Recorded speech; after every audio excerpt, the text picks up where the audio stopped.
ಮಗಳು ಸತ್ತ ಕೂಡಲೇ ಸೂರಜ್ ಕುಟುಂಬ ಓಡ್ ಹೋಗಿದ್ಯಾಕೆ? ಸಹಜವಾದ ಪ್ರಶ್ನೆ ಇದು.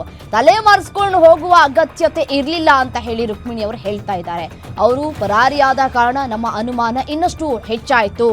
ಗ್ಯಾರಂಟಿ ನ್ಯೂಸ್ ಎದುರು ಕಣ್ಣೀರನ್ನ ಹಾಕೊಂಡಿದ್ದಾರೆ ಗಾನವಿ ತಾಯಿ ರುಕ್ಮಿಣಿ. ಮಗಳು ಸತ್ತ ಕೂಡಲೇ ಸೂರಜ್ ಕುಟುಂಬ ಯಾಕೆ ಓಡ್ ಹೋಯ್ತು? ಫೇಸ್ ಮಾಡ್ಬೋದಾಗಿತ್ತು, ಅವ್ರದ್ದೇನೂ ತಪ್ಪಿಲ್ಲ ಅಂತ ಅನ್ನೋದೇ ಆಗಿದ್ದಿದ್ರೆ, ಅವ್ರು ಸರಿಯಾಗೇ ಇದ್ದಿದ್ರೆ, ಅಥವಾ ನನ್ನ ಮಗಳು ಏನೋ ತಪ್ಪು ದಾರಿ ಅಥವಾ ತಪ್ಪು ಮಾತನಾಡ್ತಾ ಇದ್ದಾಳೆ, ತಪ್ಪಾಗಿ ಬಿಹೇವ್ ಮಾಡ್ತಾ ಇದ್ದಾಳೆ ಅವರ ಅತ್ತೆ ಮನೆಯಲ್ಲಿ ಅನ್ನೋದೇ ಆಗಿದ್ದಿದ್ರೆ ಅವ್ರು ಹೇಳ್ಕೊಳ್ಬಹುದಾಗಿತ್ತು.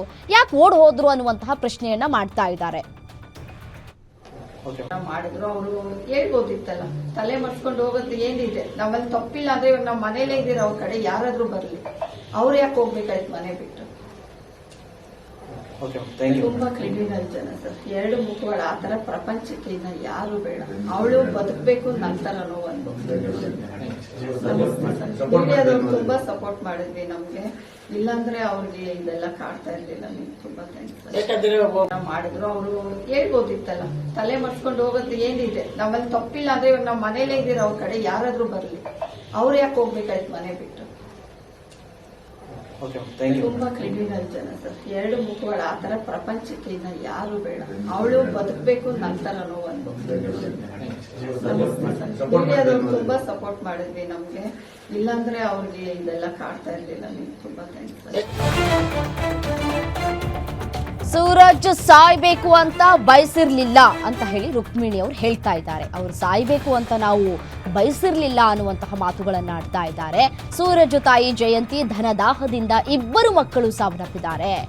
ಸೂರಜ್ ಸತ್ತಿದ್ದಾನೆ, ಆದ್ರೆ ಆತನ ತಾಯಿ ಸಾಯ್ಬಾರ್ದು, ಬದುಕಬೇಕು. ನನಗಾಗಿರುವಂತಹ ನೋವು ಅವ್ರಿಗಾಗಬೇಕು, ಮಕ್ಕಳನ್ನ ಕಳೆದುಕೊಂಡ ನೋವು ಆಕೆಗೂ ಕೂಡ ಅರ್ಥ ಆಗ್ಬೇಕು. ಆ ನೋವು ಎಷ್ಟು ಮಟ್ಟಿಗಿರುತ್ತೆ ಅಂತ ಹೇಳಿ ದೇವರಲ್ಲಿ ಪ್ರಾರ್ಥನೆ ಮಾಡ್ತೇನೆ ಅಂತ ಹೇಳಿ ಗಾನವಿ ತಾಯಿ ರುಕ್ಮಿಣಿ ಕಣ್ಣೀರನ್ನ ಹಾಕಿದ್ದಾರೆ. ಏನ್ ಹೇಳೋದು ಸರ್, ಅವ್ರ ಅಮ್ಮ ಮಾಡಿರೋ ತಪ್ಪಿಗೆ ಮಕ್ಕಳು ಓದು, ನಮ್ಗೆ ಅವರು ಸೂಸೈಡ್ ಮಾಡ್ಕೊಬೇಕು, ಅವ್ರಿಗೆ ಶಿಕ್ಷೆ ಕೊಡ್ಬೇಕಂತ ನಮ್ಮಲ್ಲಿ ಏನು ಇರ್ಲಿಲ್ಲ. ನಾವು ಅವ್ರ ಮನೆ ಹತ್ರ ತಗೊಂಡೋಗಿದ್ದು ಅವ್ರು ಮಾಡ್ಲಿ ಕಾರ್ಯ ಬಂದ್ ಅಟ್ಲೀಸ್ಟ್ ಅವಳ ಮುಖ ನೋಡ್ಲಿ ಅಂತ, ಅವಳಿಗೆ ನೆಮ್ಮದಿ ಸಿಗ್ಲಿ ಅಂತ ಕರ್ಕೊಂಡೋದ್ವಿ. ಈಗ ಅವ್ರು ಸೂಸೈಡ್ ಮಾಡ್ಕೊಂಡಿದ್ದಾರೆ ಅಂದ್ರೆ ನಾವು ಅವ್ರಿಗೆ ಆ ಥರ ಶಿಕ್ಷೆ ಆಗ್ಬೇಕು ಅಂತ ನಾವೇನು ಅನ್ಕೊಂಡೇ ಇರ್ಲಿಲ್ಲ.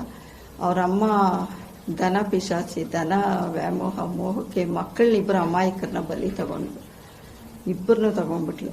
ಆದ್ರೆ ಅವ್ರ ಅಮ್ಮ ಬದುಕ್ಬೇಕು ಸರ್. ನನ್ನ ನೋವು ದೇವ್ರ ಹತ್ರ ಮುಟ್ಟುಬಿಟ್ಟೆ ಈ ಕೆಲಸ ಮಾಡಿದೆ. ಅವ್ರ ಅಮ್ಮ ನಂತರ ಮಗನ್ ಕಳ್ಕೊಂಡು ನೋವು ಅನುಭವಿಸ್ಬೇಕು ಅಷ್ಟೇ. ನಮ್ಗೆ ಏನಾದ್ರೂ ಮಾಡ್ಬೇಕಂತ ಯಾವತ್ತೂ ಏನು ಅನ್ಕೊಂಡಿರ್ಲಿಲ್ಲ. ಅವ್ರಿಗೆ ನನ್ನ ಮಗುಗೆ ನೆಮ್ಮದಿ ಸಿಗ್ಬೇಕಂತ ಅವ್ರ ಮನೆ ಹತ್ರ ಕರ್ಕೊಂಡು, ಅವಳು ತುಂಬಾ ಇಷ್ಟ ಆ ಮನೇಲಿ ಇರಬೇಕು, ಗಂಡನ ಜೊತೆ ಬಾಳ್ಬೇಕು, ಬದುಕಬೇಕು ಅಂತ.